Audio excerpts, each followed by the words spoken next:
बोकारो बोकारो में सौहार्दपूर्ण वातावरण को बिगाड़ना चाह रहे हैं झारखंड मुक्ति मोर्चा। यह बात भारतीय जनता पार्टी के जिला अध्यक्ष भरत यादव ने प्रेस कॉन्फ्रेंस को संबोधित करते हुए कही। उन्होंने कहा कि बोकारो के भाजपा विधायक बिरेंची नारायण को जेएमएम के जिला अध्यक्ष हीरालाल मांझी ने जो अमर्यादित भाषा का इस्तेमाल किया है, इससे साबित होता है कि राज्य में बिगड़ेल कानून व्यवस्था के लिए जेएमएम जिम्मेदार है। उन्होंने कहा कि हीरालाल मांझी ने अंतर्राष्ट्रीय क्रिकेट स्टेडियम के निर्माण पर जो राजनीति शुरू की है, हाथ पैर तोड़ने की बात कही है, यह कोई साधारण बात नहीं है। उन्होंने कहा कि मांझी जिला प्रशासन को भी चुनौती दिए हैं। मांझी ने कहा कि जो अधिकारी वहां जाएंगे उन्हें तीर धनुष से घेरा जाएगा। यह शब्द उन्हें नहीं बोलना चाहिए।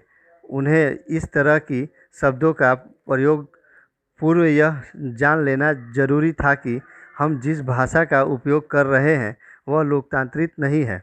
उन्होंने कहा कि भारतीय जनता पार्टी हमेशा विस्थापितों के हिमायती रहा है और आज भी हमारे विधायक विस्थापितों के हक व अधिकार के लिए लड़ाई लड़ रहे हैं। उन्होंने कहा कि 17 बार सदन में विस्थापितों के मामले को उठाया था। इस बीच हमारी सरकार चली गई, जिसके बाद हेमंत सरकार आई। यदि जेएमएम विस्थापितों के मददगार है तो विस्थापितों का लंबित सभी मांगों अभी तक पूरी हो जानी चाहिए थी, लेकिन जेएमएम ऐसा नहीं करेगा। जेएमएम ओछी राजनीति करने के आदी है और भाजपा काम करने का आदी है। उन्होंने कहा, हम वैसे किसी भाषा का इस्तेमाल नहीं करेंगे जो हमारे अपने लिए पसंद ना हो। काम कर रहा है झारखंड मुक्ति मोर्चा सीधा साफ तौर पे जो है वो विवादित बयान दे रहे हैं, हाथ पैर तोड़ने नहीं, यही बात हम अपनी बात में कहे कि देखिए बोकारो में सभी दल के लोगों का आपस में बहुत ही सौहार्दपूर्ण मतलब एक संबंध है। इस तरह का वातावरण नहीं बिगाड़ने का प्रयास करना चाहिए, इस तरह का उत्तेजना फैला करके। और एक जवाबदेह पार्टी के आप जिला अध्यक्ष हैं, आज आपकी है, हम तो मांग किए हैं कि जिला प्रशासन जो न्यायोचित कार्रवाई है, जो विधि संगत कार्रवाई है, विधि संगत कार्रवाई करे। हम ये तय करने वाले कौन होते हैं? जिला प्रशासन को करना चाहिए इस बात को लेकर के। क्या मतलब क्या जेएमएम नहीं, परिवारी शासन नहीं, चला रहा है क्या? शासन इस तरह का धमकी देना लोकतंत्र में ये इस भाषा का कहीं स्थान नहीं है। अगर आपका विरोध है किसी बात को लेकर, आप लोकतांत्रिक तरीके से विरोध करिए, जो कानूनी प्रक्रिया है उसको आप करिए। प्रशासन उनका है, ये कैसे आप जान रहे हैं कि प्रशासन जो है सो वहाँ पे गलत करेगा? आपका प्रशासन है, आप उनसे आग्रह करिए कि हाँ भाई ठीक है, जिनका यहाँ का अधिकार लंबित है उसको दिलवाया जाए। उसके समर्थन में हम लोग तो पहले से मुख कर रहे हैं कि उनका हक अधिकार मिलना चाहिए, विधायक भी मुख कर रहे हैं। मैंने कहने का मतलब कि दोनों तरफ से मर्यादित अब होना चाहिए, क्योंकि ये मामले को और तूल नहीं देना चाहिए। देखिए, किसी भी विकास के काम में, कुछ अच्छा काम में कभी भी नई राजनीतिक रोटी सेकना चाहिए।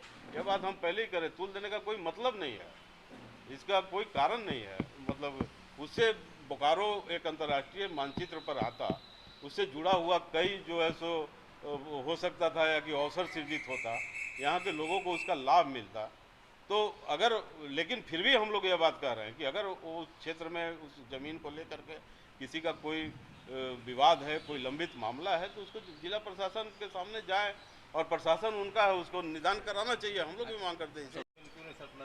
हम वही तो बात सुरेंद्र जी हम पहले बताए कि जब यह मांग लगातार उठाए विधानसभा में, तो रघुवर जी के द्वारा उस पर पहल किया गया। बोकारो के एमडी को भी बुला करके, उच्च अधिकारियों को बुला करके भी उस समय सुनील बड़वाल जी की अध्यक्षता में कई बैठकें हुई, लेकिन इसका नियम का कानून संगत कुछ प्रक्रिया है। प्रक्रिया होते होते तब तक उनकी सरकार चली गई, तो अब तो उनकी जिम्मेदारी बनती है कि जो प्रक्रिया अधूरा है उस प्रक्रिया को पूरा करा करके वहाँ के हक अधिकार को दिलाए। हम लोग भी यह मांग करते हैं, हम लोग तो प्रारंभ से ही यह मांग करते रहे हैं, वो चाहे हमारे विधायक हो, चाहे हमारे माननीय सांसद हो, विस्थापितों के हक अधिकार के लिए सदैव खड़ा रहे हैं और प्रयास कर रहे हैं।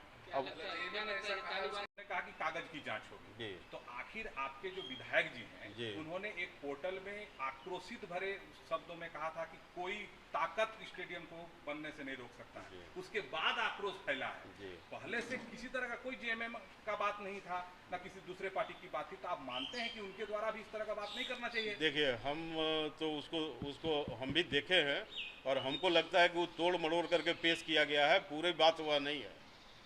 और आप मित्रों से भी हम आग्रह करेंगे कि उस तरह का उत्तेजक सवाल किसी से न करें। इसलिए कि अगर उस पूरे क्लिप को अगर ध्यान से आप देखेंगे तो उसका अर्थ का अनर्थ निकाला गया है। तो इसलिए आपके ऊपर भी यह जिम्मेवारी बनती है कि कुछ अच्छा काम हो रहा है तो एक सकारात्मक पहल, सकारात्मक जो है सो आप लोगों की तरफ से भी बात जानी चाहिए। उसको तोड़ मड़ोड़ के पेश किया गया और हमको लगता है कि यह अनावश्यक रूप से यह विवाद है, विवाद का कोई कारण नहीं था।